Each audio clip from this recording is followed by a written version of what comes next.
Okay. All right. This is Pineapple Porch Radio, and today I thought we would do a couple of interesting topics. But before I explain what they are, welcome Kalito Arachnid. He's a new mainstay to the addition to our little clan of media enthusiasts here. It is called Pineapple Porch, yes, which it means you would think it's based on SpongeBob and Loud House content, but no, we're going to do more than that. We're going to expand to our other favorite IPs, whether it be Spider-Man or Sonic or Hatsune Miku or I guess like Mario or whatever else we like. Just we want to. It's just a general It's just a discussion podcast that yeah, happens Yeah, general yeah. discussion. in Yeah, Loud House. yeah, than Loud House. It makes it more fun. I thought about it and I was like, yeah, I've watched other podcasts that do it. It sounds like a great idea, so I thought we would do it. All of the other old videos for any of the viewers watching, if you're wondering where they went, well, I made an entire community post explaining what happened. All of those older videos had technical issues that when I uploaded them, I felt that just it ruins the vision of the channel, and so all of those that are gone. And so this is our technical real first episode. So just count it as the first one, even though there are other ones that we have done, and that's fine. So it also allows us to realize the vision, and we still get to have a ability to talk longer about all of the topics and stuff. So yeah. So as requested by Pepsi, he wanted to talk about Lincoln and Ronnie and moments first. So yeah, I'm gonna let him go first. Yeah. So take it away. So, thank you very much. So, Lincoln and Ronnie Ann are like my favorite couple on the Loud House, and a lot of great moments they had. The first moment that I ever saw was in Save the Date when Lincoln actually kissed Ronnie Ann in the restaurant, and that is the first and the only time they've ever kissed. So, for you guys, what do you think about that specific moment? And do you think it could have changed the way the Loud House went in the next future episodes?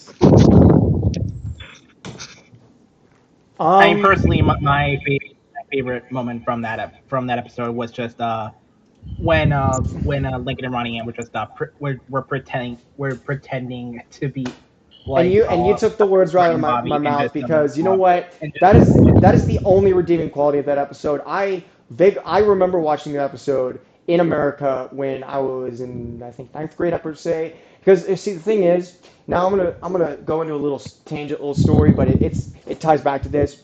See, I remember in middle school, I was in eighth grade. It was about the end of the school year for me in the U.S. because it was like summertime. And so they were advertising Loud House on Nickelodeon, and I was like, "What's this new show?" Because see, as a kid, I had very little ways to watch a lot of the shows that everyone else had the ability to watch.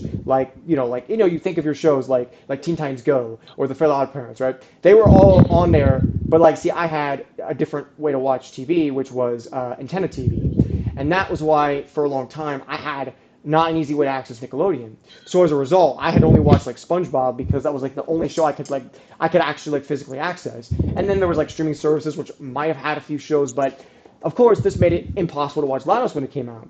So then I come in the next year, 2017. I watched The Loud House on reruns, specifically season one, because they had like rerun the show on season one. And so I watched that episode. Now I didn't like that episode except the Lincoln and Ronnie and kiss scene and but point is, yeah, that's the only redeeming quality of that. Yeah, and then in some of the episodes, Lincoln and Ronnie, and they've actually they've improved a lot. The one concerned episode that I thought was when Lincoln and Ronnie Ann had to watch an egg baby, but Lincoln didn't trust Ronnie Ann with that.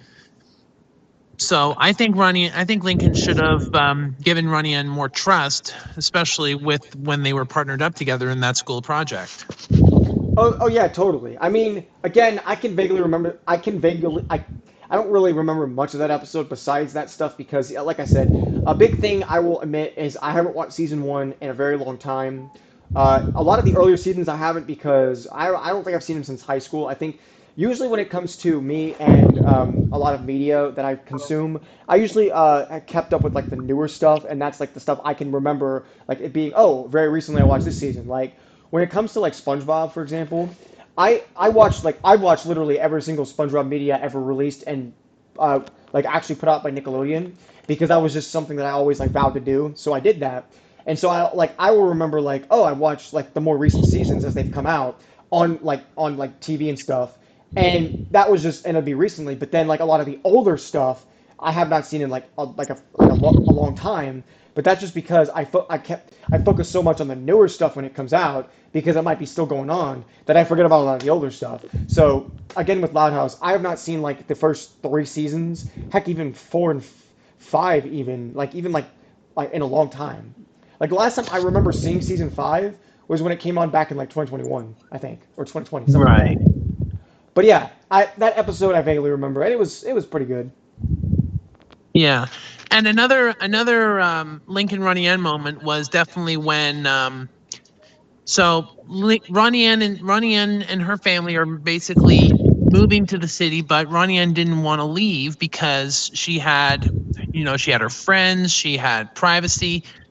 In the Casa Grande, she didn't have that, and then she obviously tells Lincoln. Lori probably overhears it and basically shoves Lincoln into the car, and they drive to the Casa Grande for Lori to try to convince Bobby not to move. But they do move, but Ronnie Ann and Lincoln stay in communication, and it appears in all the future episodes of the Loud House. Yeah, and again, I think that whole episode is now a lot of this ties back to the fact that that something that I think a lot of people don't realize is that a lot of people are like, oh well, this is the first time we see sign of when we see Maria basically controlling like her own family's like decisions, and like, oh, I want to move to Great Lake City to be closer to my family, and also because like the nursing job here is like better or whatever, and like Ronnie doesn't get a say. But in the end, when you think about it, that actually allowed them to set up basically the Casa Grandes in a way, because if you think about the Loud House, the concept of that show is, well, it's Lincoln surviving the life of, well, his own chaotic family. So they did the same with Ronnie Ann. And it's easy to set up. You just take Ronnie Ann and Bobby and you put them in the setup of their large family, extended family, so that now they can be the star of their own show, is what that is. So they kind of just they copied the formula, and it worked. Even though personally I have not fully watched the entirety of the Casagrande, because to the fans watching, I have actually only seen um, the um, um, the 3 episodes of the show.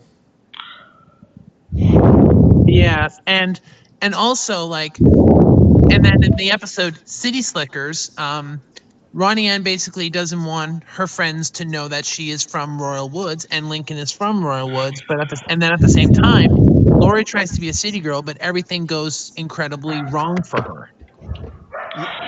Oh yeah, that was the thing. That episode was quite interesting, in fact, because it kind of showed more of Ronnie Ann's like friends, or gave Ronnie Ann friends though. Because like you think about it, you have Sid Chang, so you have Sid Chang and stuff, Yeah, right? yeah, because like that episode was the first time that we would see the kids that would eventually go on to become Lincoln's friend group in the spinoff. Well, yeah, like Ronnie Ann friend group, yeah, because you had like Mickey and Samir, and then the other kid. I forget their names because again, I haven't kept up with the Casa Grandes in a good bit. If I ever find a way to watch that show, I will watch it, because I feel like it.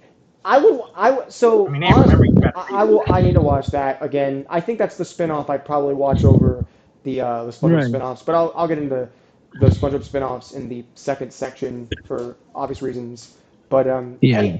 but yeah, yeah, that is definitely something that I will say that yeah, that I need to go watch it. I know everyone said they liked it. I saw 3 episodes specifically. It was Phantom Freakout, the one where like it's the one where the one where they're trying to film the music yeah, video, yeah. So it's got but Sid, they get haunted by ghosts and Lincoln and Clyde are there. yeah, Clyde and Sid get to meet. Great Lakes Freakout, I saw that one, and then I saw the first Actually, episode. Great Lakes Freakout is actually an episode of the Loud House. Funny. Oh, okay. Well, then I don't know. I always say I've said watch 3, so I don't know. I can't remember. But all I can say though is that yeah, but yeah, I've seen a bit, but just not enough.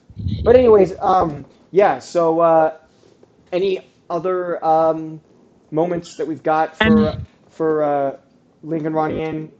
and then of course the Casa Grande episode, no horoscope.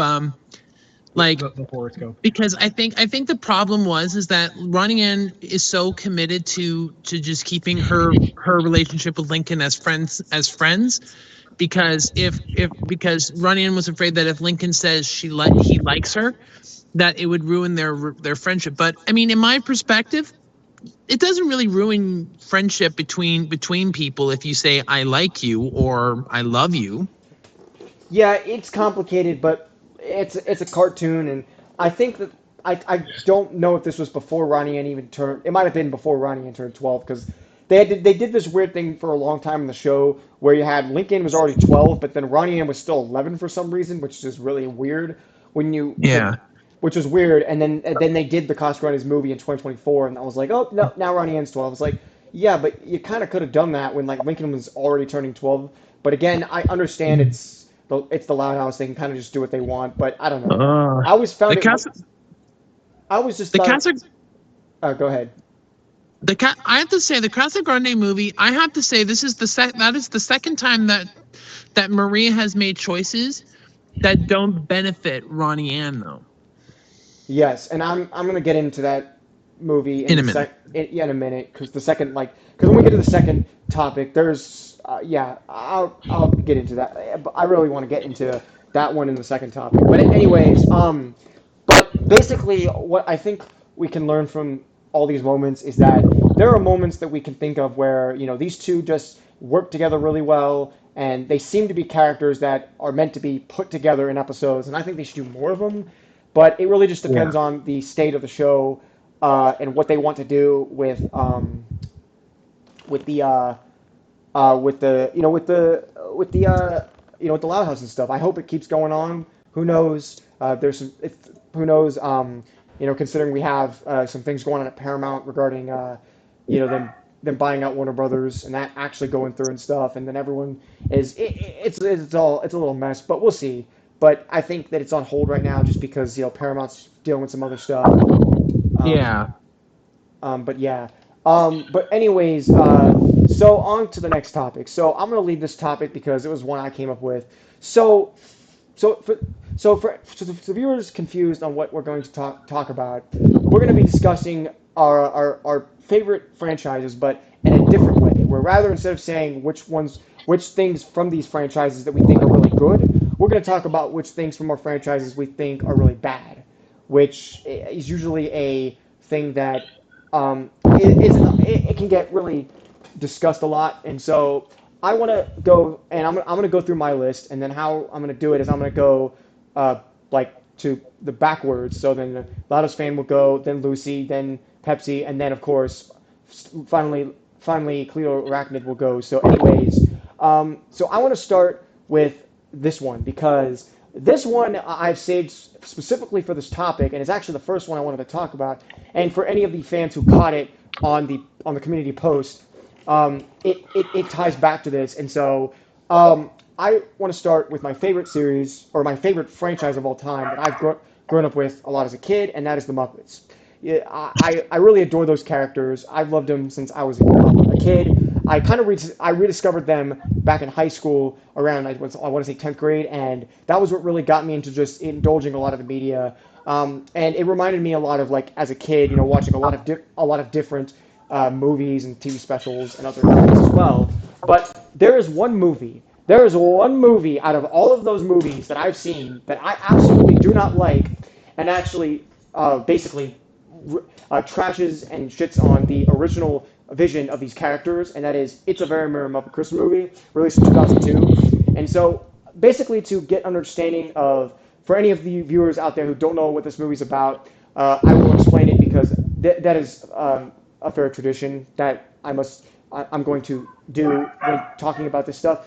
But basically, if you don't know what the movie's about, well, what it's about is the story where you have Kermit and the Muppets trying to put on a show, a Christmas show at their theater, and and basically what happens is that the theater is getting run down. They're not making enough money, and so there's this evil business lady that's about to take the theater away from them. But then by the beginning of the movie, you have this whole moment where it shows us that that Kermit is like is all down and he just feels like that life is over. So he literally goes out and screams to the entire world that he wished he'd never been born. And then so the entire story shows this like this guy that's like in this that works for this like angel or god or something like that that's played by Oprah Winfrey, who where she sends him to Kermit to basically show him a world in which he never existed, and then we see the entire movie from that perspective. And let me tell you, as a Muppet fan, I really do not like this movie, and for very obvious good reasons that I have carefully planned out after watching this movie so many times. And the reason why I don't like it is because it didn't need to exist. And it's a direct-to-video movie for anybody wondering because it aired on NBC, but it trashes on the original in so many ways because if you watch the original Muppet Show, the whole idea with Kermit is that while he is this leader that is leading all these different people that are of different kinds, like whether they're pigs, frogs, bears, chickens, whatever, he still accepts the crazy. But see, in this movie, it trashes on that, and it says that with Kermit, he basically hates the crazy, and he wants to just not exist because of that. And it's like, that's not who he is. That's not his character. Like, his whole character is that he accepts the craziness in his life because while they can make him crazy sometimes, at least he, as a person, right, likes to run a show because that's his life. He wants to be successful. You know, he wants to put on these big shows for everybody and prove to the world that they're still, as a group, still relevant, right? And also, I think it has a lot of moments in there that I just don't feel like were meant for kids. Like there's this, like for anybody wondering, there's this one scene in the movie that I absolutely despise, and for very good reasons, because it ruins one of my favorite characters, and it's Scooter. And in this movie, there's this one scene where Scooter is basically at a club dancing, but he wears a very suggestive outfit. I'm not even going to go too more into detail about it. If you've seen the movie, you know exactly what I'm talking about. But basically, it takes every character and it ruins them into so many ways that it just feels like they're out of character, and it feels like they aren't even the original characters that I remember from the other movies. Because the other movies, at least, did something that was staying true to the original formula and understands these characters. Again, and while Kermit Swamp Ears is a bad movie, no less, and you would think it's the worst one out of the bunch, it's not, because at least it's based on a movie that is technically good, that is good, that is a really great movie, but it just falls flat on the fact that it's not a really good prequel. But besides that, yes, I would agree that it's a very Merry Muppet Christmas movie from 2002. The Universal movie is the worst Muppet movie ever to be made. What are y'all's thoughts? Mm, If you have seen it, but just what do we think? mm, I mean, I mean, I know that everyone has an opinion about it, but I mean, it's it's whatever. Okay, that's what I mean. Okay, all right. Yeah. So Yeah, it's all right. that's all right. All right. I'm just surprised that people are like. I'm surprised people say it's okay because it's like, how can they see it's anything better than like bad when they realize like it doesn't do anything that like feels like the characters. Like you want to know what a better movie is than that? Go watch Muppets 2011. That is the best piece of masterpiece cinema ever because it's this because what the Very Merry Muppet Christmas movie is literally the same concept as 2011, but 2011 is way better. It does the concept way better and handles the characters in a way that understands who they are as an ensemble cast. So just saying, if you want to watch like a Muppets movie that does exactly the same plot but a really good movie, go watch the 2011 movie. It's one of my favorites. Yeah, Uh, and this is a Pineapple Porch recommendation. Go watch it if you've not seen it or want to get into the series.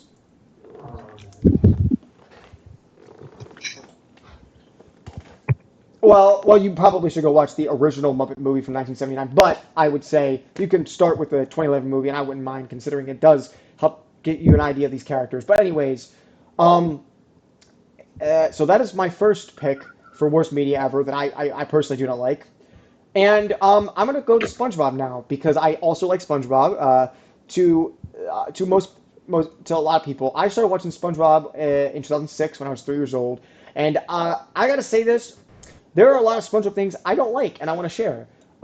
So my first two picks, these are going to be hot takes, all right? And hot takes are allowed on here. I love hot takes. But my two hot takes is that I personally despise the Patrick Star Show, released in 2021, and Camp Coral SpongeBob Under Years, released in 2021. The reason I do not like these spin-offs is not because of the concepts, but I just don't like how they infringed on the main show and literally just kind of messed with the main timeline and affected a lot of the episodes where they just kind of like make like they for example took a character like Narlene and Nobby, for example, like the duo from Camp Coral, and just implemented them into the main show. And then there's a lot of things where it like changes the lore of the show. Like I liked it. Like I liked us knowing that like SpongeBob and Sandy meet at the Tree Dome, not like at camp. Like when they change the lore of the main show, it just feels like they're really like messing with the timeline and stuff. So I don't know. It's just personally, in my opinion, I could never get into those spin-offs.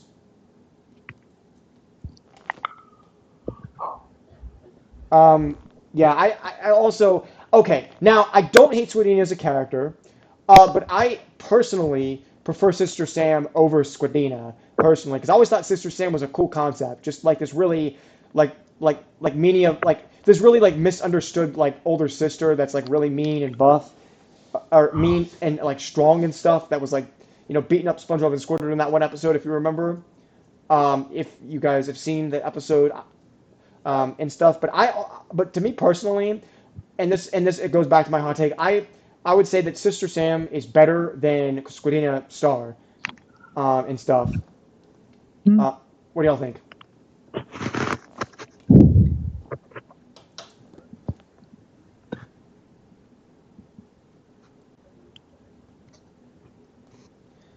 Um, so what do you guys think of my hot take? Pretty good. I mean, like I said, everybody's entitled to their opinion, though. So Uh, I see you're very quiet, Laos fan. It seems like it's certain that I'm starting to think you don't like my hot take. I mean, I was already quiet before. But Okay, I would, but what do you think of my hot take? You think it's a fair one, or it's a little outrageous that for me to say the spin-offs from SpongeBob are not my favorite? fair. I mean, first of all, I mean, yeah, you're entitled to your opinion. If you don't like how the spinoff, Yeah, I mean, but I mean, yeah, yeah, it's fair. It's just that like I don't my I've always viewed media as I don't like it when the media that we get is supposed to be part of the universe, but then it infringes on the main show, that it changes a lot of what made the original show so like special. Like if you like I'm gonna just go out and say this for anybody for the people that were wondering why I don't like A New Wish or have not seen it, not seen A New Wish, compared to somebody like Loudest Fan who has. It is because I just don't really like Hazel as a character.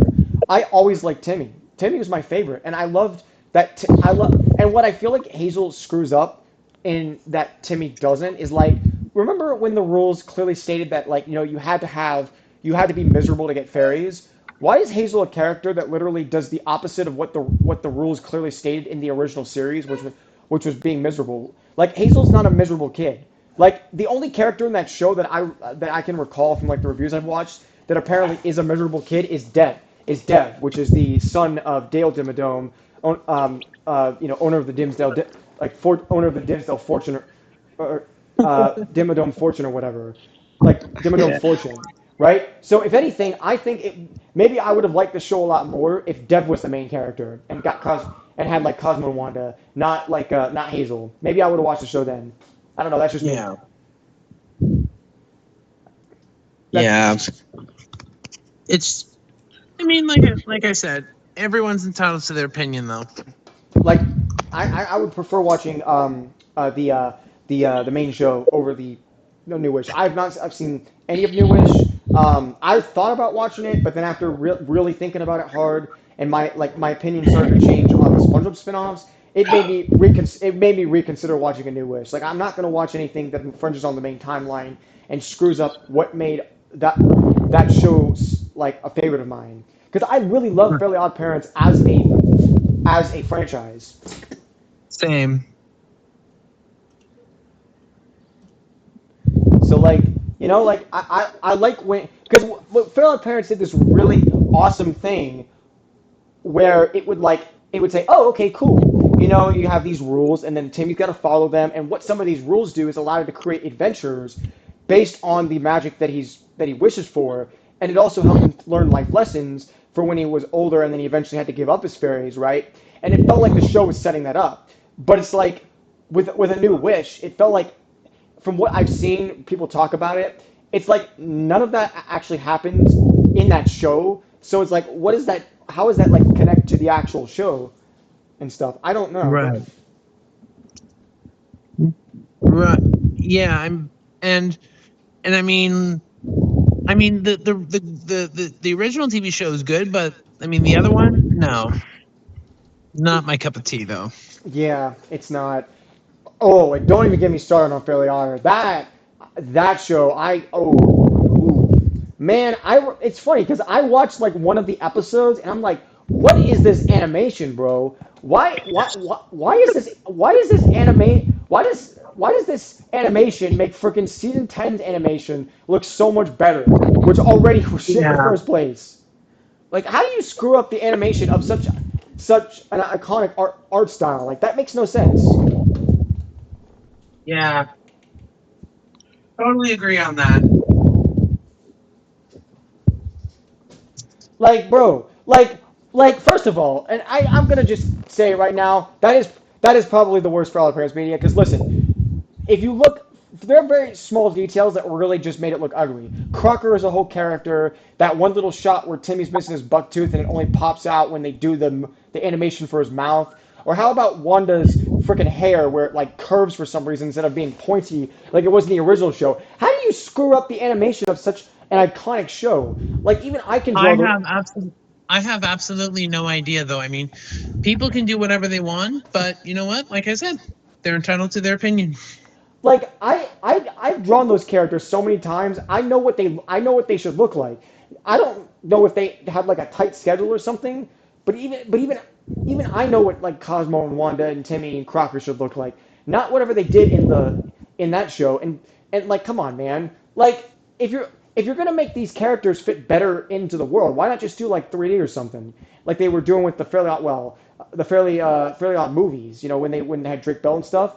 Could have just done that instead of 2D, and then we wouldn't have looked at that abomination that makes season 10's animation look better, even though that season 10's animation was shit.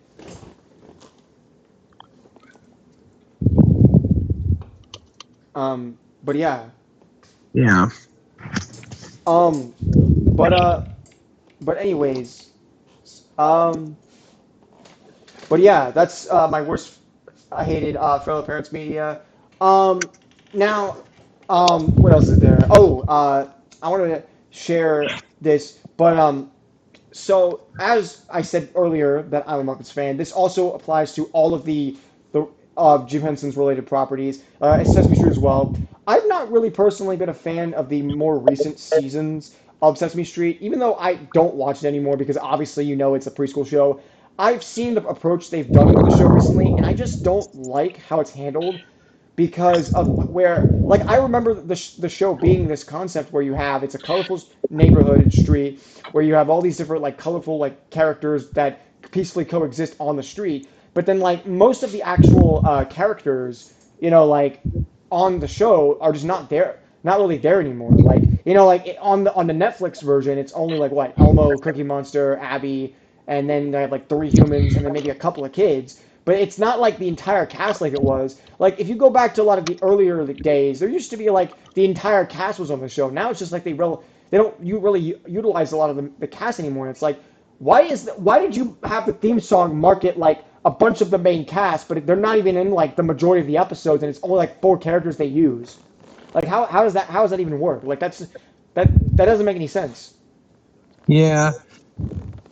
And I've also noticed that in recent seasons of Sesame Street, they've also dealt with like, serious topics like disabilities, adoption, death. Yeah, yeah, Oh, they've definitely done that. I remember that. Again, it.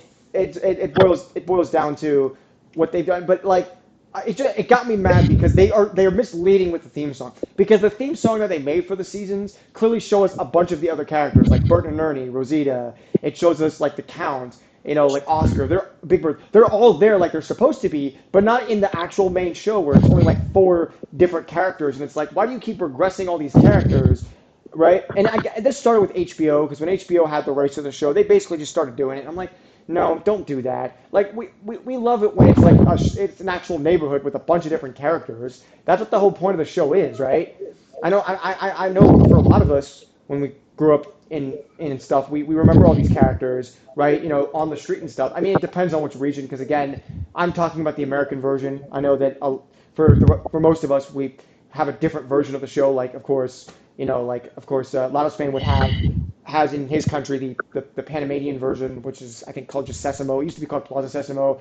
I think in Canada, Actually, no. I mean, I'm pretty sure like it's a Mexican version, and it's just yeah, aired everywhere inland. Yeah. yeah. And then obviously I know that Pepsi, where he's from, which is Canada, they had a version of the show, but I think they canceled it like years ago, which is really odd. Yeah.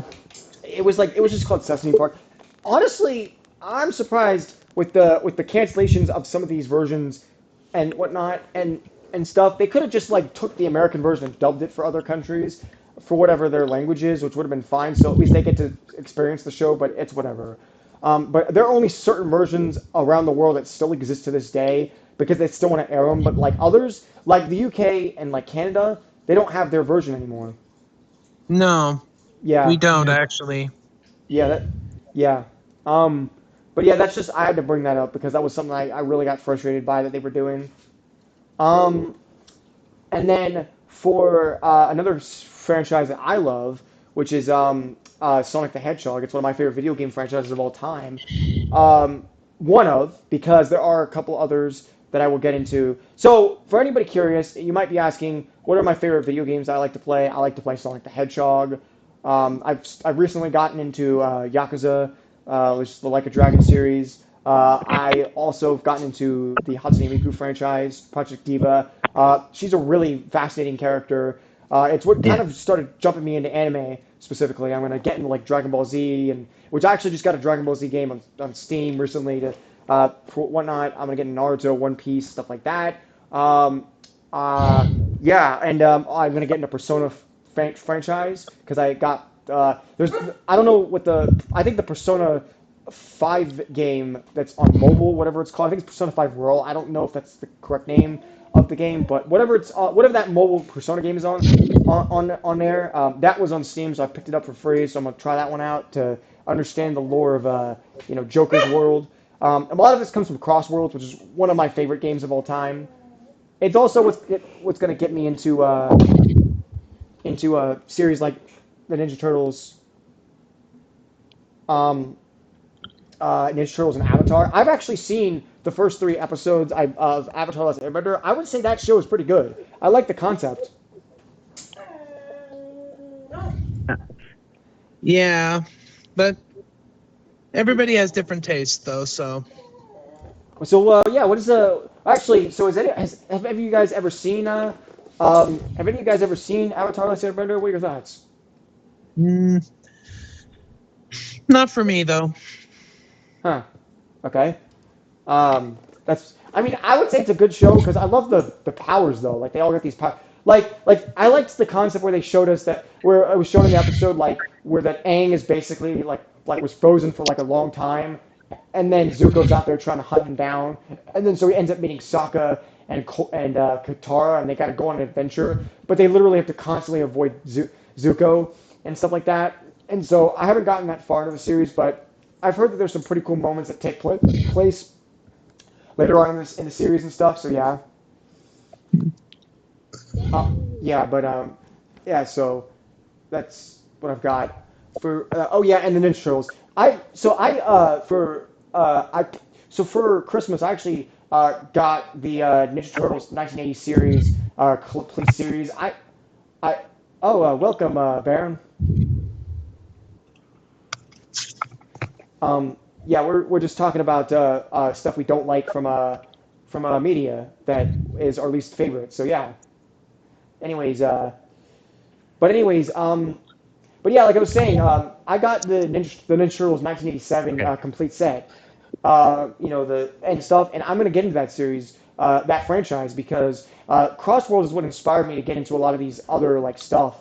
I actually just started getting the Powerpuff Girls, the original one, and I watched like the first two episodes. I'm on the third one right now, and I really loved the first two episodes. They were really good. I liked the one where the Powerpuff Girls are trying to get like Professor Utonium, which is their father, like this, like a girl to go out with because like feels lonely. And then basically it's this, and then it's like Medusa or Seducer or something like that because and she pretends to be all nice in front of in front of the professor, but then in front of the Powerpuff Girls, then she just becomes this like evil villain in front of them, and then they're trying to prove to the professor that she's evil. And I was like, man, that was a good episode. It was so awesome. I love the Powerpuff Girls. It was good, but now they've added a new girl to the mix, Bliss. Oh yeah, I remember when that happened, but The that reboot. Oh yeah, we remember that we except we don't because we want to forget about that. bro, We are not talking about the We do reboot. not talk about the 2016 reboot. We are not speaking of that. Oh, bro. It's so funny though, because like I just started getting into this series, and I'm never watching that reboot. And I don't, and for Good. any of the viewers out there, Don't. do not ask me to watch Teen Titans Go. I ain't watching that. I'm going to watch the original Teen Titans anyways, because like, come on now, I'm not watching the new, I'm not watching the new Teen Titans Go. They all act like this kid. They just all act like kids in that new one. Like, what's up with that? Yeah. And it airs way too much though. Like remember when Vale Escape in '94 and his channel was literally just like, hey, why does Teen Titans Go just air 24/7 on Cartoon Network? It's like, hey, I'm Vale Escape in '94, and today on my new video, I'm gonna explain to you What's up, guys, guys? For the millionth time why Teen Titans Go should not be airing 24 hours a day on Cartoon Network. I got. You gotta do his voice, right?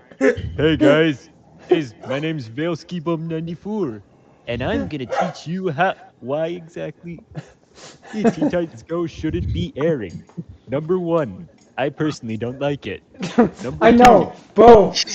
It's so funny though, and that's not the worst part.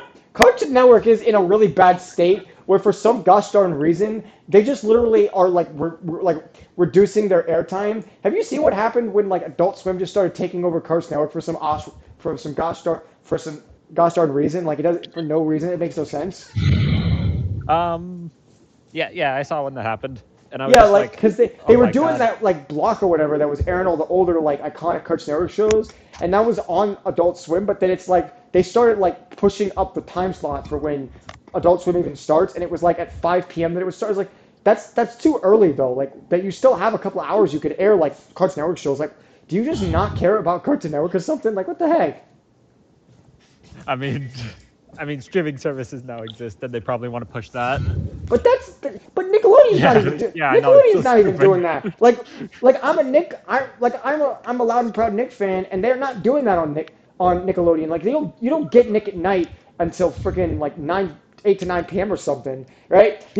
I guess the only complaint I've had with Nickelodeon as a network is like Nick Jr.'s stuff on Nickelodeon airing until like what is it 3 what 3 p.m. and stuff. I'm like, what the heck? Like, that's just crazy to me. Like, that's wild. Like, I don't know why they do that.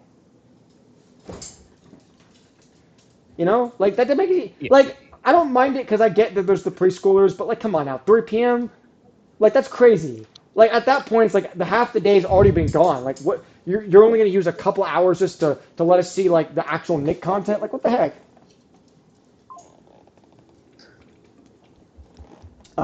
But yeah, that was funny. I had to bring up.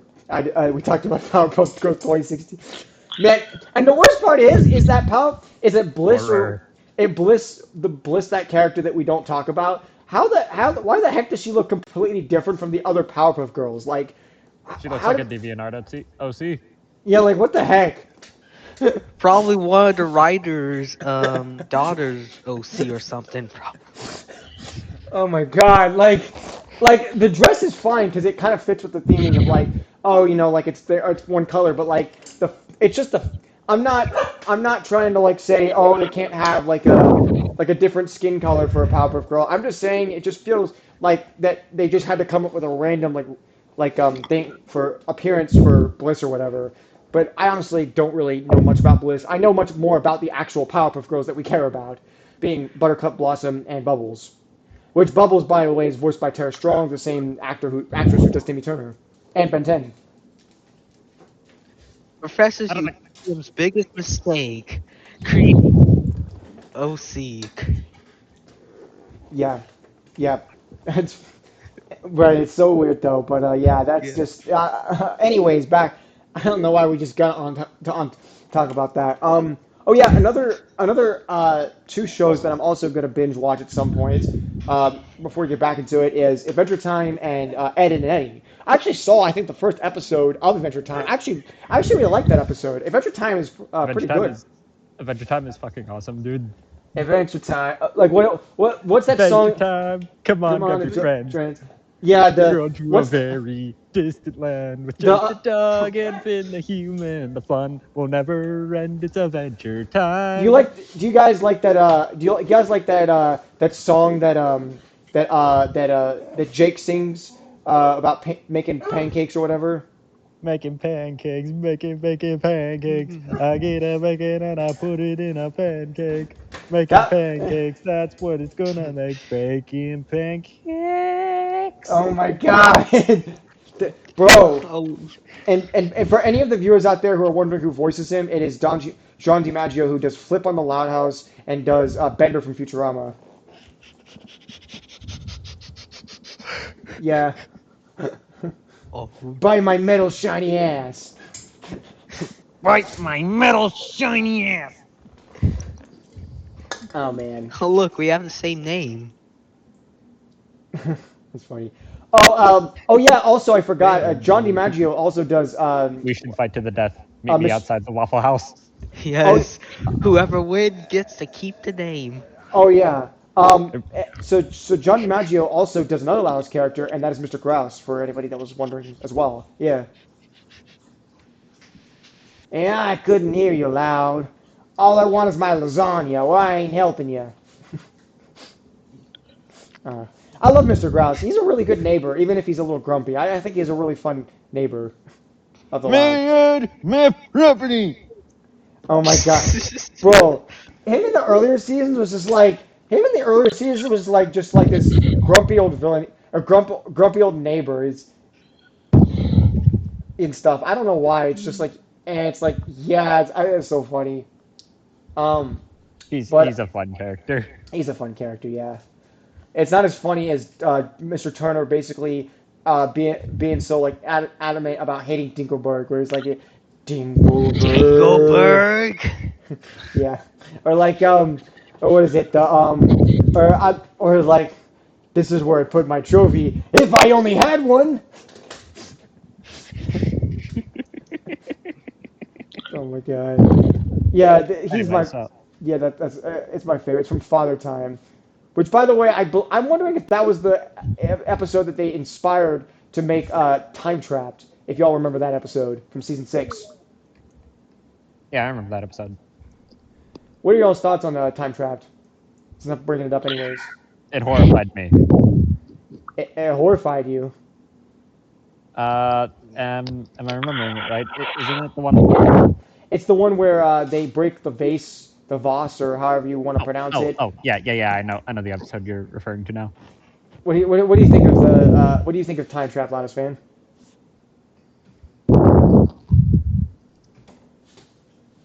Want to blow into your mic? Yeah, I really like Time Trap. It was a very good special.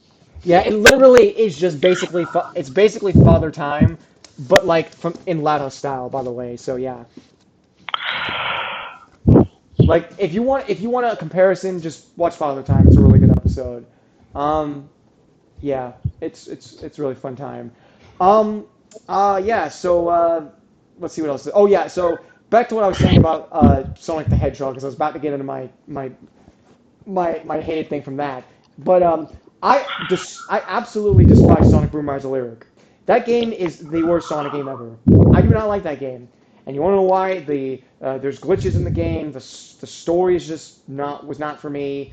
I don't like these how it doesn't play like a Sonic game, and also the designs, man. I don't know. I don't know what's up with the designs, man. I cannot really get behind the designs. It's just they're not my. And also all the characterizations were just off for me.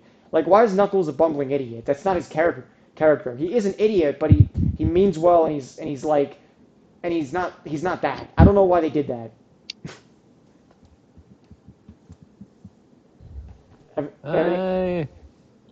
I would have never thought of Knuckles being an idiot, Yeah, or but like him not being like smart, but like he's like kind of like slightly below average intelligence, but not like to the point where yeah, yeah. And you know what?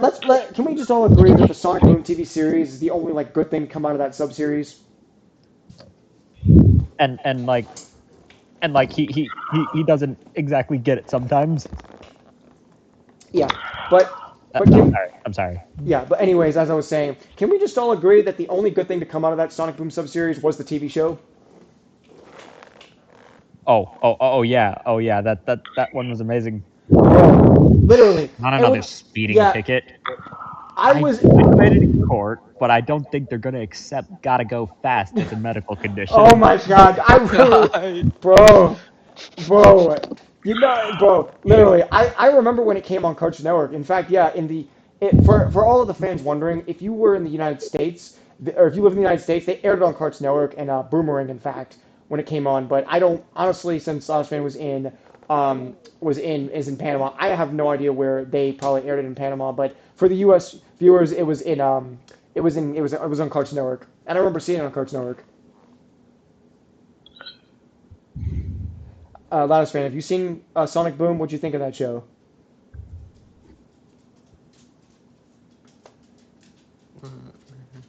Because I thought it was pretty good. Um, I like that one joke that Knuckles makes. Where like Approve. no, the other one where it's like I thought the was your Oh, middle oh, name. oh, oh. Remember that one where like Sonic's saying what his middle name is, and then Knuckles is like, I thought the was your middle name. I thought your middle Oh. name was the. Oh, I mean, yeah, I get. Oh Knuckles is yeah, an idiot in that yeah. show, but it's okay. Yeah, and then the other one where it's like where the other one was where they make the joke about Roger because like the voice actor. That was so funny. I was like, bro, they break the fourth wall so much, Like but that. this is the perfect allowing by me for you to do that, where you can do that. But if I'm going to say my favorite Sonic show, I know and whatnot, I'm going to say it's probably the first two that came out in 1993, being Adventures of Sonic the Hedgehog and Sonic SatAM. I think those were really good. I just love the version from Adventures of Sonic, like Robotnik, because of the voice where you get that where the meme was born. It was like Pingas. Or like snooping as usual, I see. Snooping as usual. Yeah. Oh god, that was. But also, I also love the Jim Cummings variant, because Jim Cummings, we know, does Winnie the Pooh, but he also actually did his own take on the Doctor, where he's like, Snively, what color is my heart? And then Snively's like, I don't see any, sir. Excellent. Just so dark, but it's so perfect. Yeah, I love that. Oh, have any of you all seen Sonic X? I've seen an episode or two.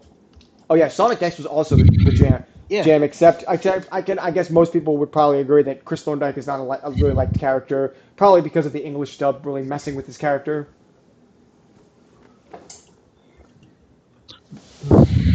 At least that's what I mean. I don't know, but yeah, yeah. Sonic X is a good one.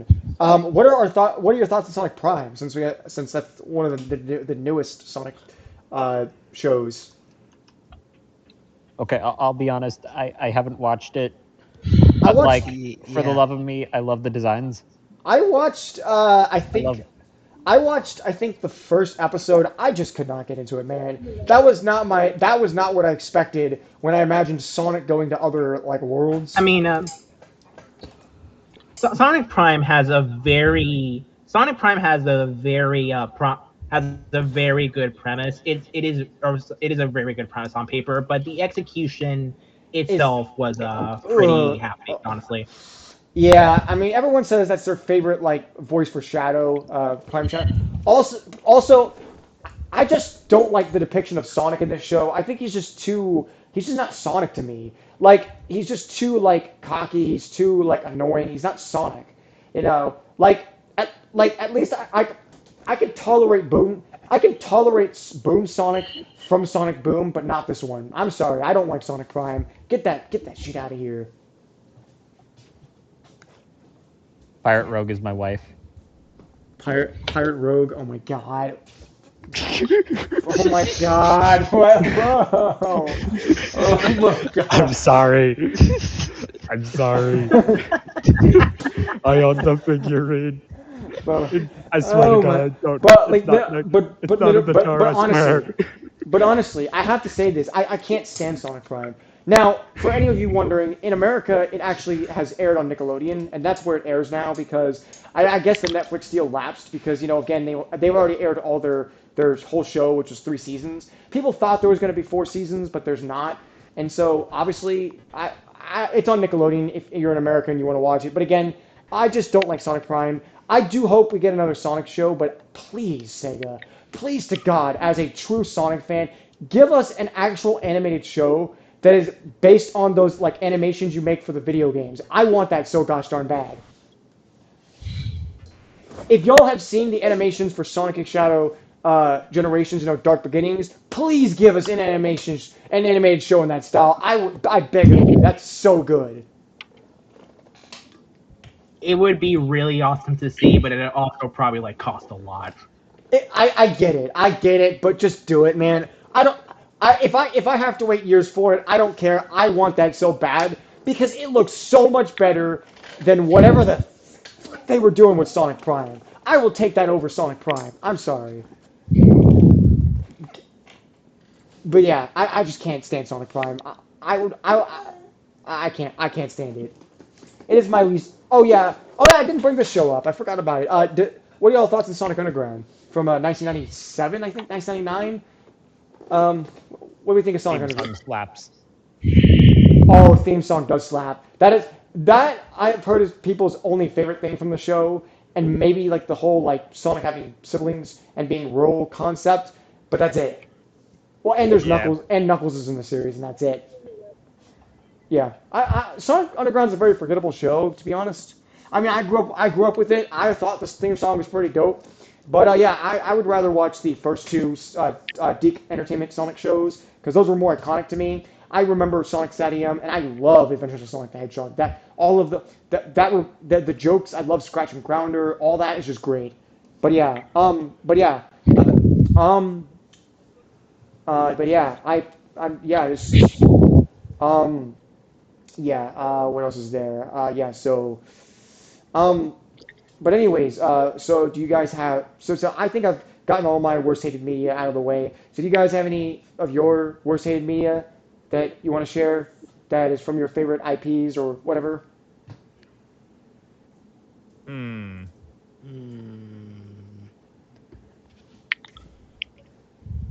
Mm, no. Well, I forgot about this one. I got to talk about it. Hot take, Frozen 2 is better than Frozen 1. Oh, that's a flaming hot take by dude. I'm sorry. If you're anybody who has sorry to any of the fans who love Let It Go and all the other songs from Frozen 1. I cannot stand those songs. They are so fucking annoying, and I would rather listen to any songs from Frozen 2 than those garbage of songs. I'm sorry. I respect your opinion if you love Let It Go, but I don't like those songs. I mean, I'm pretty sure like the only reason people hate the songs from I'm pretty sure the only reason people hate Let It Go was because of how overplayed it was during its prime. Yes. Like outside of Yeah. that context, it's a great song. Bro, I get it's Elsa's main song, but I'm sorry. I'm sorry, Elsa, but your song from Frozen 2 is way better. Listen, Into the Unknown is a way more catchier and way. I could bop to that song. Like if I wanted They're to, both good. they're They're both. both No, good. Two things can be true at once.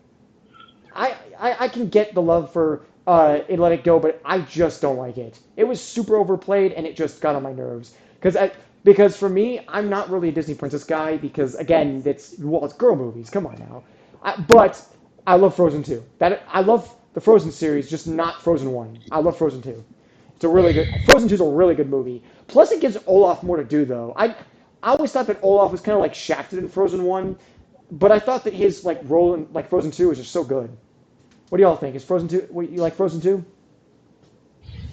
I've only watched it once, and I kind of forgot about it. Also, it kind of goes more into the. Also, the reason why I like Frozen 2 a lot more is not only does it give Olaf more screen time, but it does a lot of cool, interesting concepts. Like it gives Kristoff his own little like side plot where he's trying to like find the right time to to tell Anna that like he really wants to marry her and stuff. And then I like the subplot they gave to Elsa where it actually delves more into like her backstory and like her family origins and all that other stuff and what happened to her mom and dad. Because if you remember in the first movie, they didn't they all they showed us was that like Elsa's parents were like drowned at sea, and so we just never really knew what happened to them. And then so you watch Frozen 2, and then we find this really cool thing where the whole theory that they went to like Rapunzel's wedding just was not true at all, and they actually went somewhere else. I was like, oh, that's so cool. You know, that we got this. I don't remember what the backstory was. I haven't seen the movie in a long time, but yeah, Frozen 2 is a really good movie. Just saying. I remember seeing it in theaters back in 2019 when it came out. And yeah. So, yeah, Frozen 2 is really good. Yeah. And me and Lados Fan have talked about this, and we both disagree on this one film. So while Lados Fan loves Cars 2, I despise Cars 2, and I think it is the worst Cars movie ever made. Now I'll admit, as a Cars sequel, yeah, it's not really that good of a movie at all. But on its own, removed from the context of the previous movies, it is such a fun time. Like I've watched Cars 2. I cannot stand it because it basically feels like Lightning McQueen gets shafted when he's the main character, and if he's the whole like thing in his movie, you know what I'm saying? On top of the fact that it Mater basically takes up half of the movie screen time, where it's like, why is he doing that? And I like Mater as a character, but he's just the comic relief guy. And I'm like, I want more Lightning though. Like, show us more of Lightning doing his World Grand Prix, which they obviously don't show us. And again, I'm like, wait, this is just not. I don't know. To all you Cars 2 fans, I respect your opinion on you liking it, but I just don't like it. I'm sorry. You will not change my mind. Cars 2 is so fucking terrible. I would rather watch Cars 1 and 3 over that garbage. But yeah, I don't like Cars 2. Cars 1 and 3 are miles better. Well, Cars 3 is actually my favorite Cars over the first two, because Cars 1's a little mid to me, because I can't really get behind Doc Hudson and his like mean like behavior towards Lightning McQueen, but I get it, right? He's just trying to give him a hard time because he's an old grandpa character. But yeah, I don't like Cars 2. Guys, wait. I had an epiphany right now. That's super out of pocket, but do you mind if I say it? I guess if it's Sure. Do you think that Mater's domain expansion would be "You was there too"? It is. It absolutely is. Domain expansion. You was there too. Get her done. Come on. You don't remember? You was there too. Hello, everybody. Wait, I wasn't that. Well, howdy there. I'm Tub Mater. It's like Mater without the tub. Get her done. Yeah, I don't know. Yeah, but seriously, bro. All right. We're talking about Pixar, all right? Let's talk about Pixar. All right, what's our favorite Toy Story movie? What's our favorite Toy Story movie? Of the ones released so far, not counting Toy Story 5, since it hasn't released yet, and it won't release for a couple months. 2 is the best one. Yeah, too. Yeah, two. Okay. Wow. I'm trying to think, because I remember, I don't really like 2. I'm sorry, but the whole, like, somebody who watched Toy Story 2, I always thought that the concept of 2, like, you know, like Woody getting taken away, and just some about 2 and 1. I never really got into those, but for me personally, I'm gonna argue probably it's either between if I remember feeling like it's either between 3 or 4.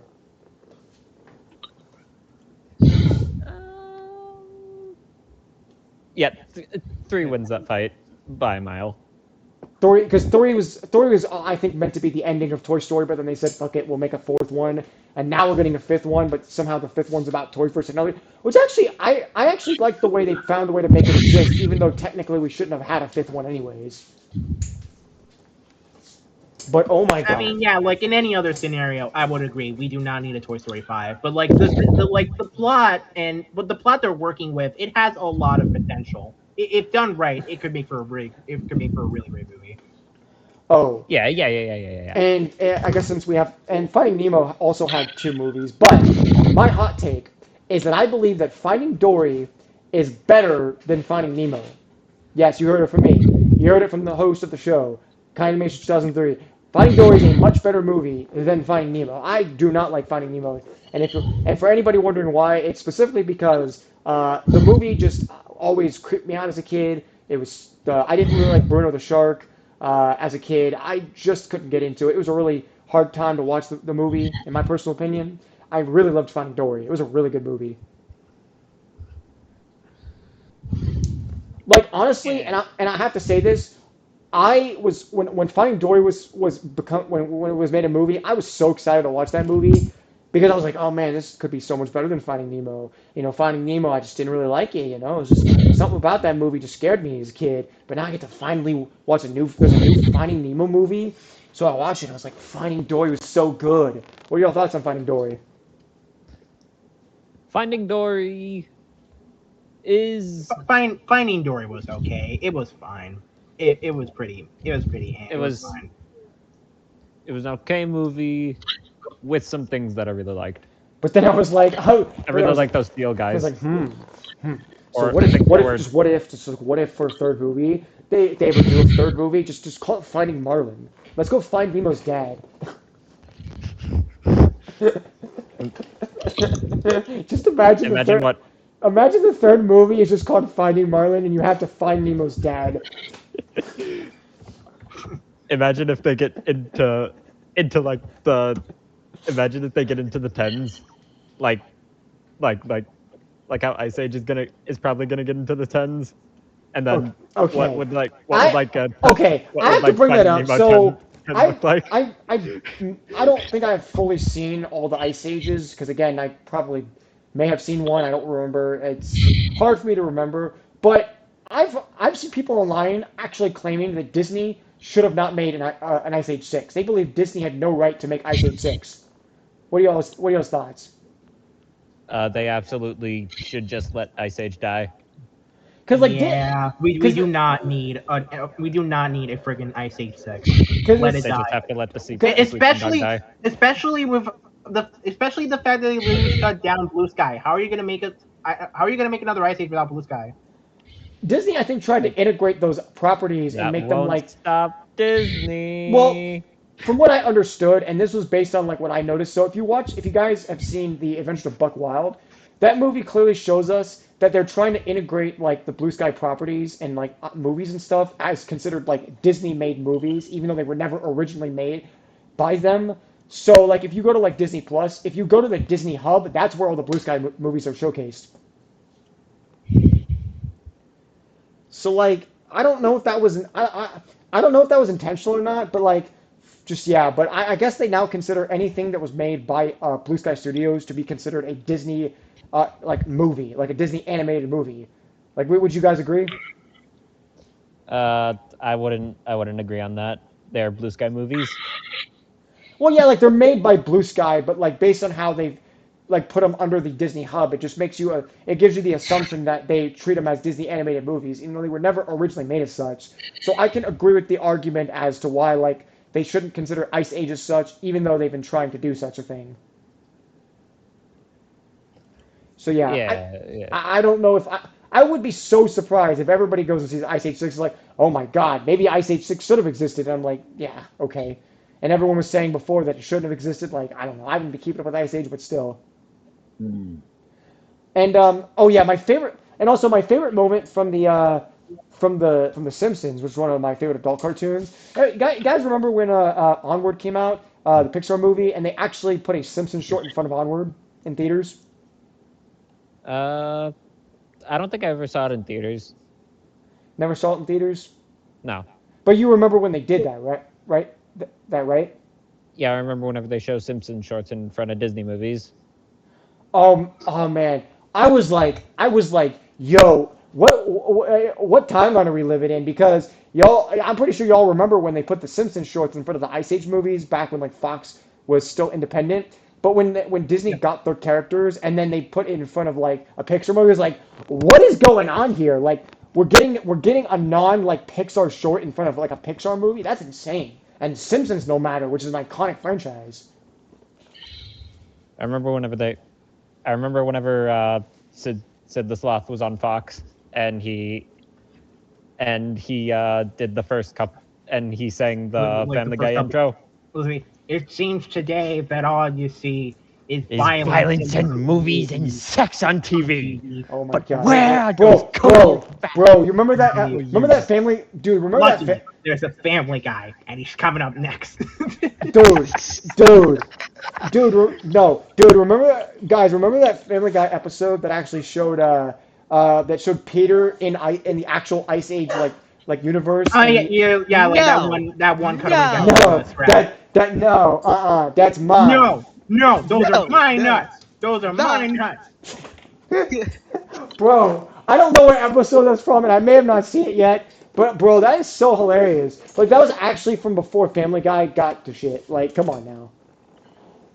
Bro, that's not even the funny part. Like I'm like what? And I was like, okay, that's so funny though. But no, seriously, going back to what I was saying about the Simpsons short, the Simpsons short that they put in front of Onward was so funny and awesome because I saw the short on Disney Plus. It was a really good short, by the way. It's called Maggie's Playdate. It's literally just a Maggie short where she's hanging out with this other kid, right? I forgot the kid's name.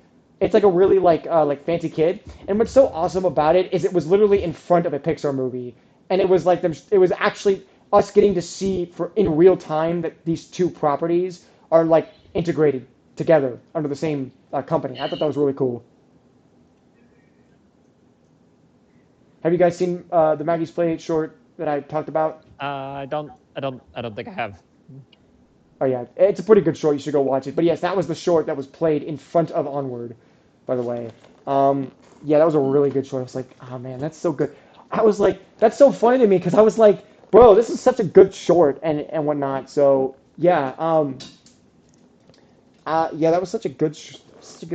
Oh yeah, okay. My two other favorite shorts is The Simpsons and Plus Anniversary, and what's the other one? May the Fourth be with you. Simpsons short where it actually features where it features like a bunch of characters that appear on Disney Plus, and even in that one short, or is it May the 12th be with you? I can't forget.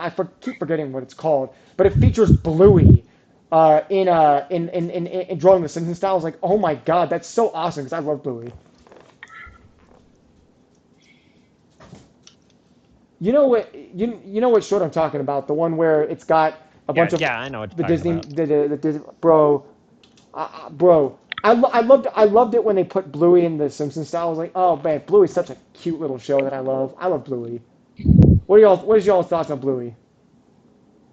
I love Bluey. What are you talking about? Yeah, Bluey's great, man. Man, it's great. Oh, and I loved when they included some of like the. It was so awesome when they put a Family Guy in that short, and even Bob's Burgers, and bro, and Homer was picking up Stewie, bro, and I was like, it's like they acknowledged those two, like kind of, they like Stu, like I don't remember if Stewie said it in the episode, but it would be cool if Stewie was like in the short, Stewie could be like, hey, remember us? We had a crossover together with the Deuce.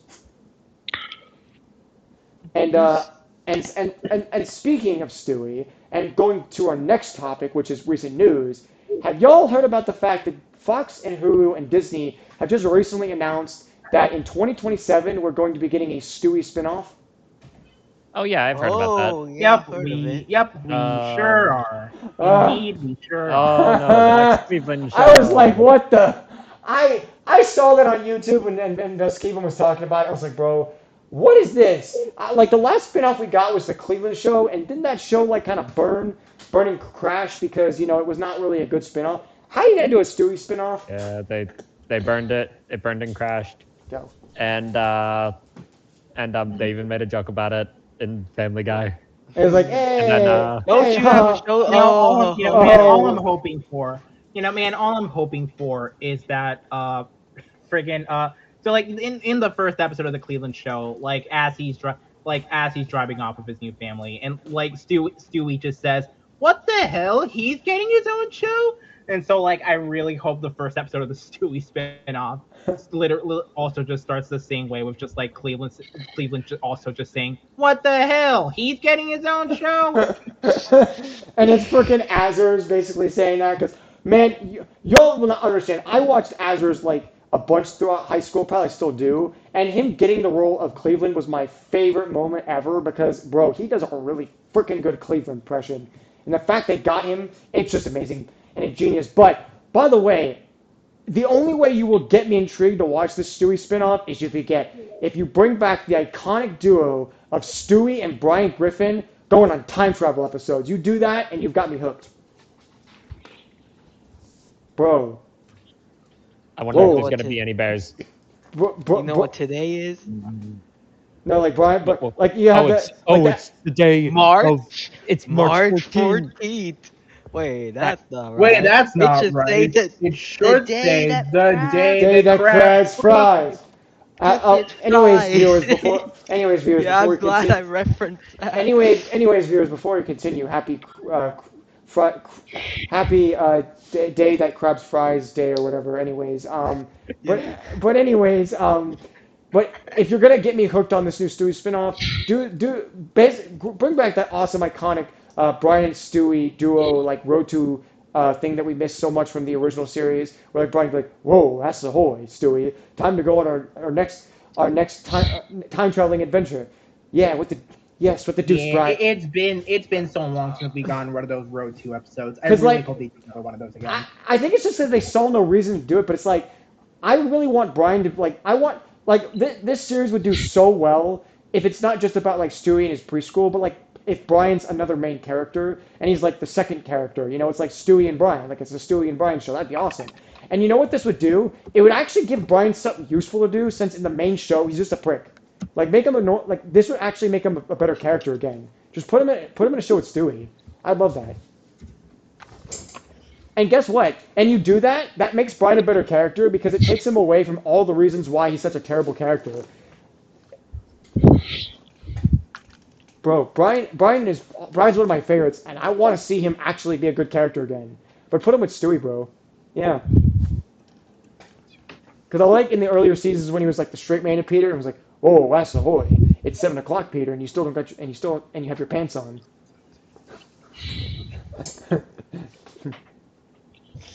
Or whatever. But yeah, bro. And honestly, that makes me wonder though. Now that Stewie's getting his own spinoff, what do you guys think about the appearance of the rest of the Griffins? Do you think they're going to be like side characters, or they might appear here and there? What do you think? They might appear here and there, but it's gonna be I mean, yeah. few I and mean, far yeah. between. Here and there. Yeah, very, very few in there. And besides, the show is gonna take place at like his his preschool. So like, I'm pretty sure like the only characters who could show up would be like Lois, and she would probably be the one picking her up or something. The It was only gonna be the Like only Lois or Brian, since they would be the ones who would be picking him up or The something. the only character that I can say 100% that I could guarantee you is going to be like a second main character is Brian. That's it. Why? Because if you watched the earlier Family Guy episodes, you would remember the most iconic and really well-beloved episodes were the Road 2 episodes where those two were a duo and they bonded together and they did stuff together. So I think that the Griffins, like the rest of them, like Lois, Peter, Chris, and Meg, can all be like, side characters that appear from time to time. But I really want Brian to be a secondary main character who gets to do stuff with Stewie. And you can also have maybe some newer, like preschool kids that can also like kind of hang out with Stewie and stuff too. But yeah, I really want Brian to be a second main character. Because it just works in so many. It just works. yeah. So yeah, and also apparently, I don't know how true this is or not from what the article I read. It states that Seth MacFarlane is going to be an executive producer on the show, even though that on the main show he's not actually writing on Family Guy anymore, which is surprising to me. I was like, whoa, this is insane. Oh yeah, and also apparent I did. Or also, I'm hearing some. I am also hearing that apparently he's also gonna write on it too, which if any of you have been if which means if any of you have seen the new TED series, that is a very good thing. That is a very Yeah, good thing. it's good, but it's good for Ted, but it's bad for Family Guy when you realize he hasn't written for Family Guy in over a decade, which shows you how bad Family Guy's gotten because he's not writing on the show anymore.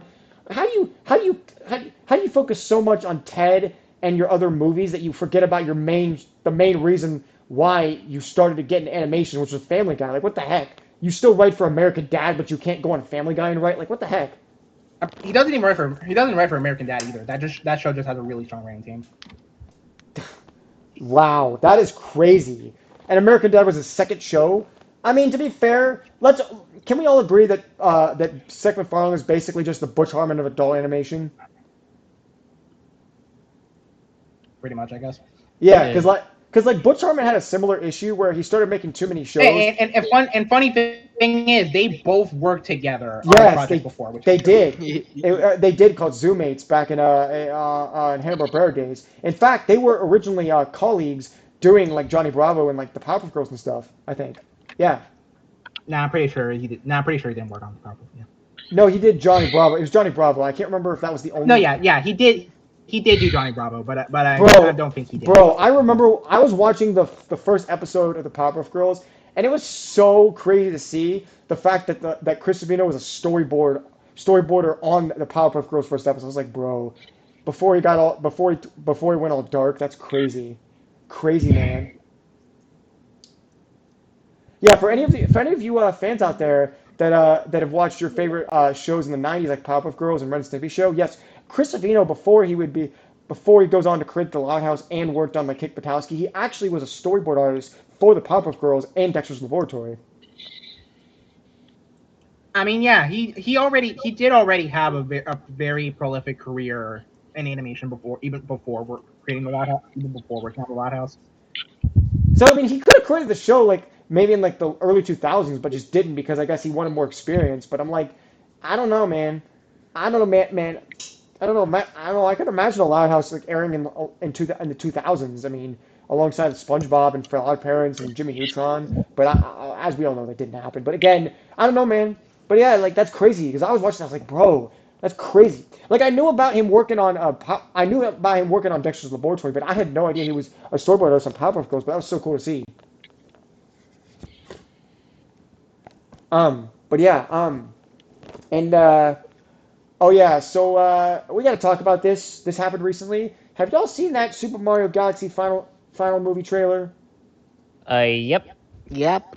Oh my god! I completely love. Oh I my completely love god! Bart now. Let's talk about it. So okay, so what is it? Luis Guzman is doing the voice of Wart. I think that's his name. Issa Rae, who is in Spider-Man Miles Morales or movies, she is playing the Honey Queen. And then of course, let's talk about the most like shocking thing of the entire movie. The one thing that's getting everybody super excited is that freaking Childish Gambino is voicing Yoshi. Like what? I was like, I had to pause that thing for a second. I was like, what is this? Why is Donald Glover voicing Yoshi? Because why not? So what are your thoughts on Childish Gambino slash Donald Glover voicing Yoshi? That is amazing. Like that was crazy. That was crazy, bro. I was like, man, I mean, I guess it works though. I mean, we saw we did we I mean we heard I don't did we actually hear his voice in the previous trailer that they showed Yoshi in? Yeah. Yeah, so did you got was that where you do you guys feel like that in that trailer you guys kind of picked up like you knew exactly who they were gonna get for his voice, or you were not sure?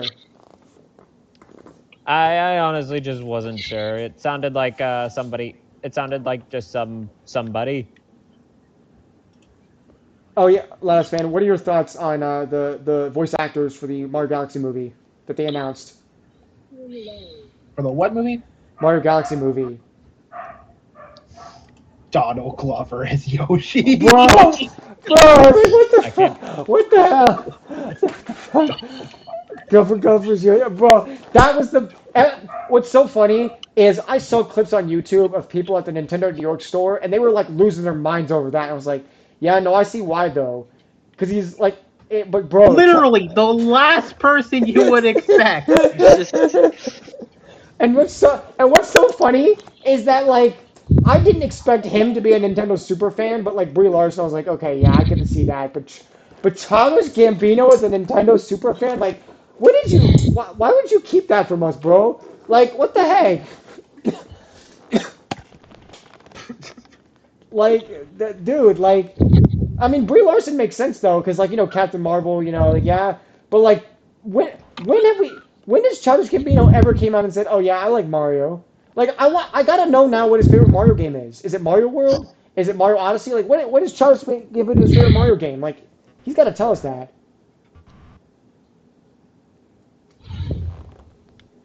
Like what's the worst part about that?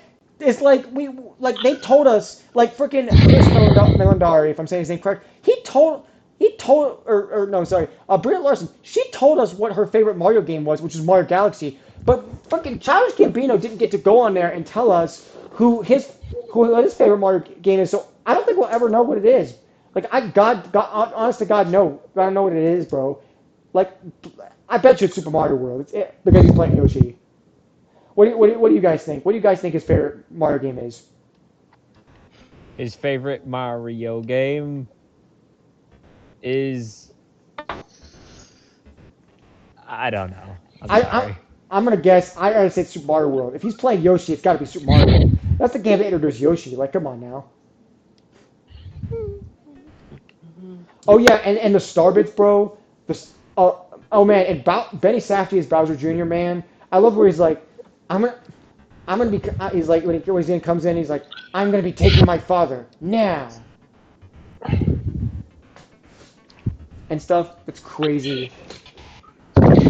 That was crazy, bro. Oh yeah, and Brie Larson as Rosalina, that was good. I also love they showed the star bits and how like Peach was like, there's a whole bunch of universes out there.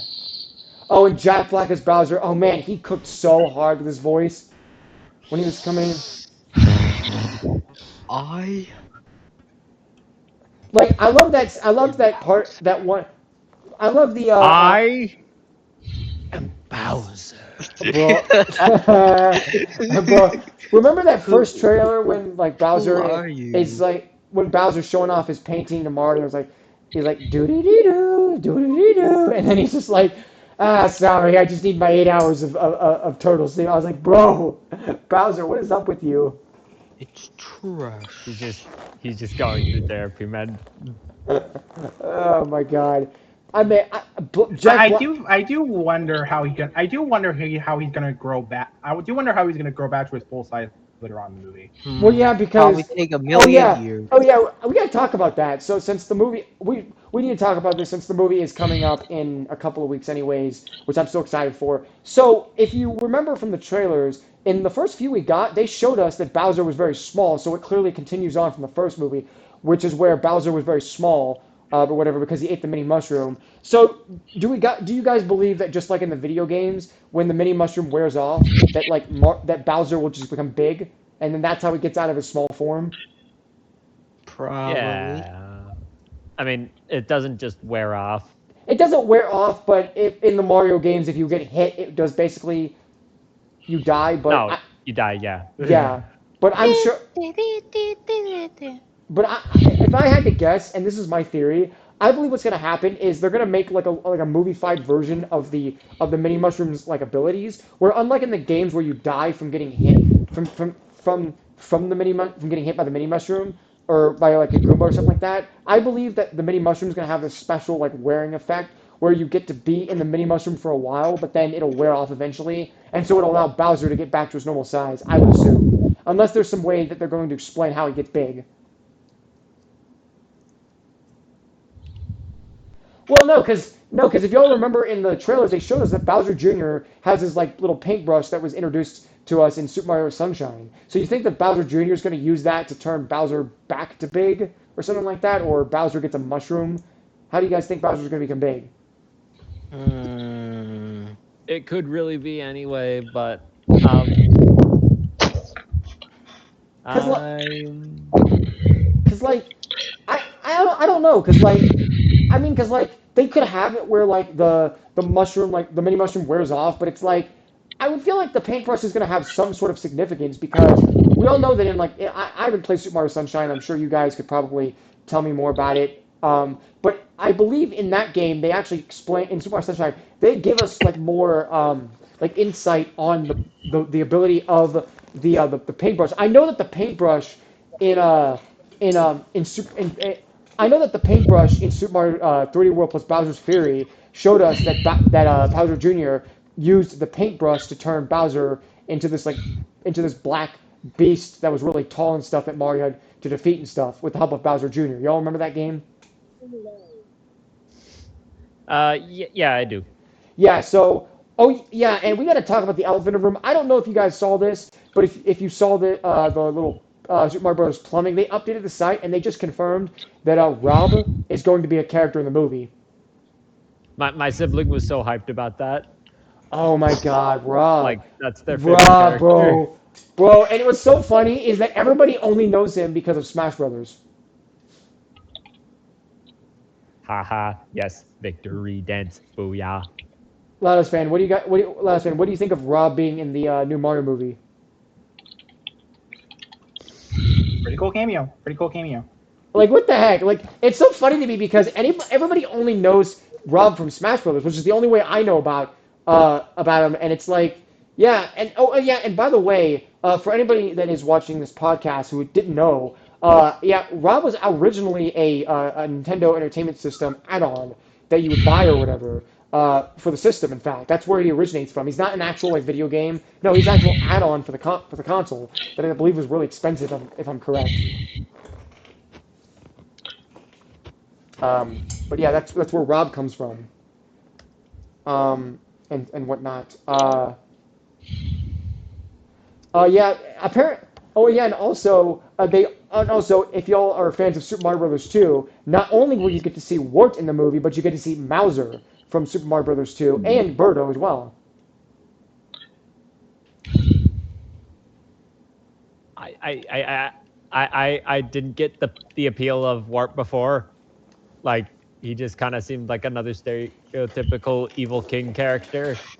But So the real now that okay. So I guess I probably should explain this. If you so fun fact for the people that are not that live under a rock, Super Mario Brothers 2 is not actually a fully fledged sequel. See, fun fact: Super Mario Brothers 2 is actually just a reskin of I think a Japanese game that came out I believe in Japan that has got a different name and uses the same character as their main villain.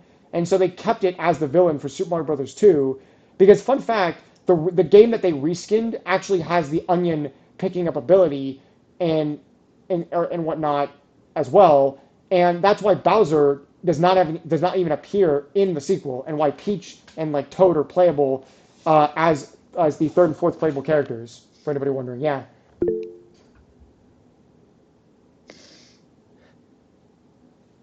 I think that there's a bit more to that statement. Like I think it's a bit more than just a reskin, but I couldn't tell you. Yeah, it's more to that. I mean, yeah, there's certainly more to it than just a reskin. Like, yeah, it's to make it a whole Mario game, but it always felt like the other Mario Brothers games were like better because it had like actually Bowser and Mario, and it was like it felt like a Mario game, but this one just felt like a reskin. That's why I don't really go to Mario Brothers 2 because it's just a reskin of a Japanese game, but it has like the same villain. I don't know but it's funny because it introduces like Birdo. It introduced Birdo, which has become like a mainstay character compared to like Mauser or Wart, who just became forgotten characters because they never really I stuck. mean, They never really stuck with Mario. Oh yeah, and I'm gonna just finalize this podcast. So as you all know, there were two things that there were two castings they did for Sonic 4. They have started film. First of all, they started filming Sonic 4, by the way, and they have got two castings. So for fans not in the well know, Kristen Bell will be voicing Amy Rose, and it has been confirmed for there is going to be a character that is going to be played by Sir Ben Kingsley. I don't know who that voice actor is, but yeah, that's going to be. I don't know who that actor is, but yeah, Sir Ben. Yeah. He plays Trevor Slattery in the MCU. Oh, pretty cool. Yeah, and they started filming in Pinewood Studios for Sonic 4, and they also did a filming in Tahiti, I believe. So there might be something that's going on there. People have speculated it might be like the inspiration for Palm Tree Panic, and whatnot. But yeah, also I was thinking about it, and I'm like, I've noticed that they started to be like showing more hints for like Shadow possibly being in Sonic 4 and stuff like that. It's because on the Paramount Brazil page, they actually have this like thing where they show the different hearts for all the characters. So you have a blue heart for Sonic, a yellow heart for Tails, you have a red heart for Knuckles, and then you have a pink heart for Amy Rose, but then you have a black heart for Shadow. And I was like, there's no way Shadow's gonna be here. But then what I noticed is like, what? And I thought about this, thinking about this. You know when they showed that those like concept arts of like Eggman being in the future with like Metal Sonic? What if like Shadow is? What if Shadow in Sonic 4 is in the bad future? Because what if Shadow after saving the day in Sonic Movie 3, we find out what happened to him, and what happened to him is that he ended up in the bad future where like Eggman's already taken over the world, and it's because Eggman and Shadow have survived. Because I think that they're already currently trying to see if are currently in talks to have Jim Carrey come back as Robotnik for Sonic 4. Oh, and they just confirmed today, I believe, that Tika Sumpter, who plays Maddie, is returning for Sonic 4, which we already knew was happening anyways. Mm-hmm. I'm very positive that, of course, we already know this, that Tom and Knuckles and Tails are obviously returning. As the social media post that Tika Sumpter made, saying that also showed Idris Elba, who's the voice of Knuckles, which confirms that obviously Knuckles is coming back again. Oh yeah, also, just before we end this, who do y'all think is going to voice Metal Sonic in movie 4? Or who should voice Metal Sonic? He should stay mute. He should stay mute. I've heard people saying that Ben Kingsley might be doing Metal Sonic, or the very bold claim that Robotnik is getting replaced and is going to be done by Ben Kingsley. And I'm like, no, he's not. They're going to bring Jim Carrey back. They're not going to replace Robotnik. They've clearly stated, if anybody remembers post Sonic Movie 2, they said that Jim Carrey is their Robotnik. They're not replacing him. And like if he doesn't come back, Robotnik doesn't come back either. Yeah, I mean, I mean, I'd hope he comes back because he's a really fun version of the character. I love Jim Carrey's Eggman. I mean, besides the Grinch, that's like my other favorite Jim Carrey like character is Dr. Eggman. Like I don't think Paramount is going to be like, oh, let's give a different actor Eggman. And plus, Sir Ben Kingsley, even if they were to replace him and they used Sir Ben Kingsley as Eggman, it just would not fit. Like that would just not fit as Eggman. Like it doesn't work. Like honestly, people have argued for Metal Sonic that if he does speak, and then they do like the Neo Metal thing, that it should be Ben Schwartz that does the voice.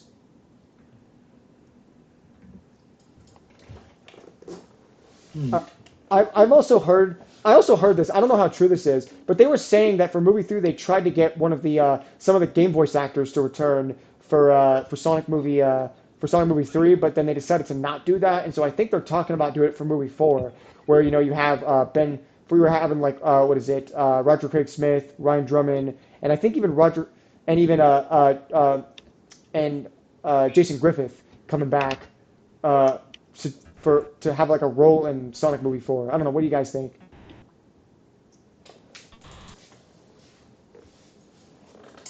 Because, like, personally, when I heard about that and them saying that that might be the case, I was like, yo, that would be so cool if they did that. Because remember when they did that for the first Mario movie for Charles Martinet, where, like, Charles Martinet did a character that, like, sounded a lot like Mario, but wasn't actually Mario?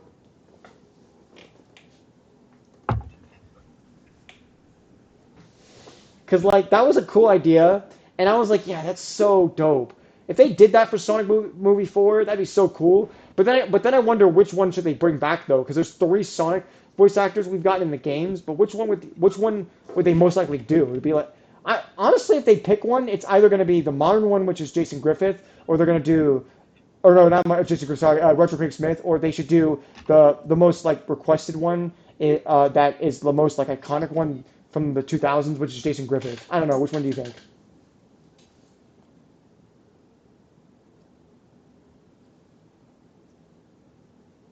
Because like I would go with Jason Griffith.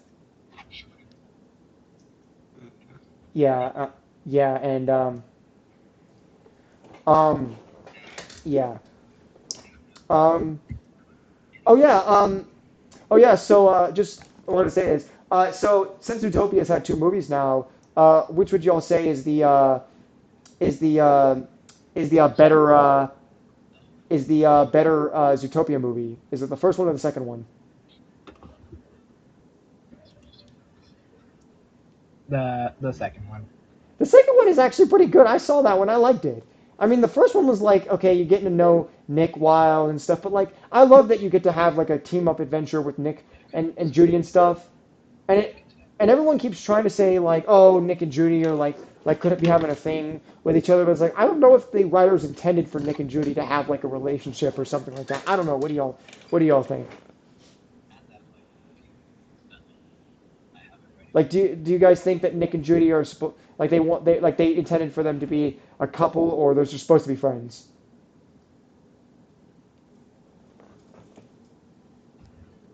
I mean, right now they're just friends, but there is the potential for a relationship. Yeah, I think at Disney they're talking about maybe making a Zootopia 3. I don't know if it's happening, but I Please believe make a Zootopia 3. If the second one was any indication, please. make a Zootopia 3, bro. It's so funny though because everyone's like, "Oh, don't make more Disney sequels." Oh, but you know what's so you know what is so crazy? So they I don't remember which movie it was, but I think they decided to cancel the Robin Hood live action movie, and everyone was like, "Thank God," because you cannot ruin a really good movie, and we don't need more live action. But if you're gonna cancel Robin Hood, why not cancel the Tangled live action and the Moana live action? Like for that matter, just cancel all of the live action movies that you're currently making because we don't need those. Like we don't They need it. probably would, but I'm pretty sure those already like too far into production in order to like fully cancel them. But like, I get some people liking those live action ones, but it's like I can't, man. Why Like would anyone like those? yeah, and the worst part is that you had a movie so controversial as Snow White. You know that movie that was so gosh darn bad. People were ranting about it on like Twitter and stuff. Y'all remember seeing that?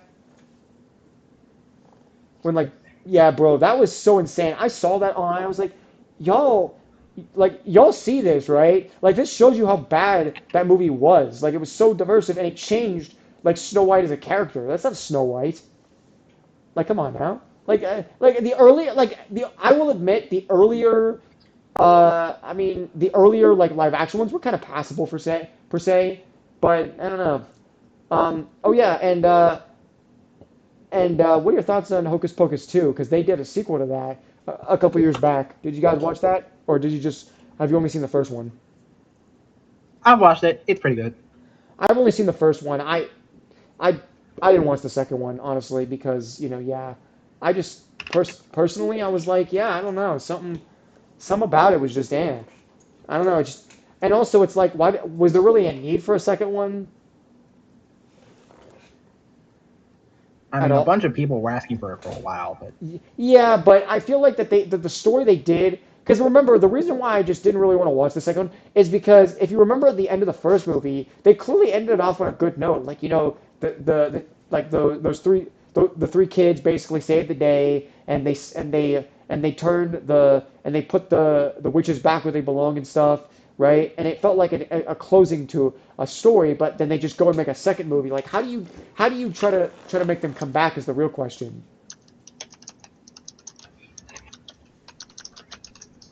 But yeah, that's my thoughts. Um, yeah, that's yeah. Oh yeah, and if you guys haven't heard, I should talk about this. They just announced that well, this one's already been announced, but so Coco 2 is coming out in like 2029, and they've just confirmed a third Monsters movie is in development. So so do you, yeah. So do you guys think that Monsters 3 or well technically Monsters 2 Inc. 2 is actually is going is going to be the scrapped concept. Because if you guys remember, Monsters Inc. was supposed to have a sequel that got canceled, where it would have shown like Boo as old as an older kid, I believe. Do you guys think they're gonna bring that idea back, or it's gonna be an entirely new movie? I mean, it'd be interesting if they it'd be cool if they did that, but I don't. Yeah. And then finally to end it off, there's obviously Coco 2, which I honestly don't know what they're gonna do with Coco 2 because didn't like Coco didn't the main character's like great grandma die or something like that at the end of the movie? yeah, she did. But at the same time, like the whole concept of the movie, it's just like after a while, so to like Yeah. So what do you do with a sequel is my question. Like it's cool they're doing it, but it's like how do you make a sequel? That's what I'm trying to figure out. And then obviously, Incredibles 3, we knew about this. That's coming out. What are your thoughts on Incredibles 3?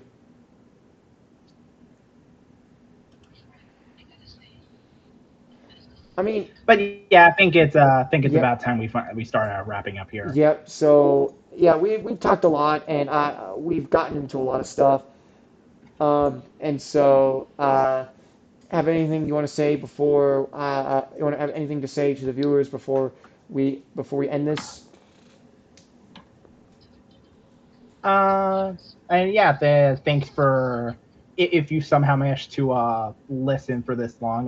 We thank you for the we thank you for sticking around.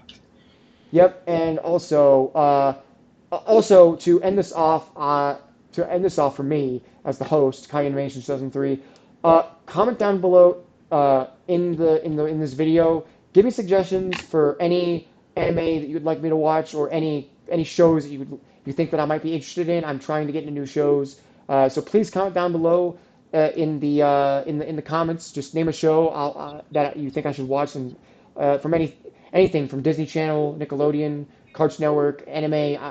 Just give me something to watch. Oh, okay. Uh, but yeah, just in the comments, just let me know. I'll get to those shows, but it'll have to be after I've gotten fully. The first anime I'm trying to get into is Dragon Ball Z, so I'm gonna do Dragon Ball Z Kai, which is supposed to be the Dragon Ball Z but without the filler. I'm starting with that one because it's got a lot of inspiration. Sonic is a lot got inspired from it, so yeah. Um, so uh, so good night from the Pineapple Porch, and we'll see you next Saturday.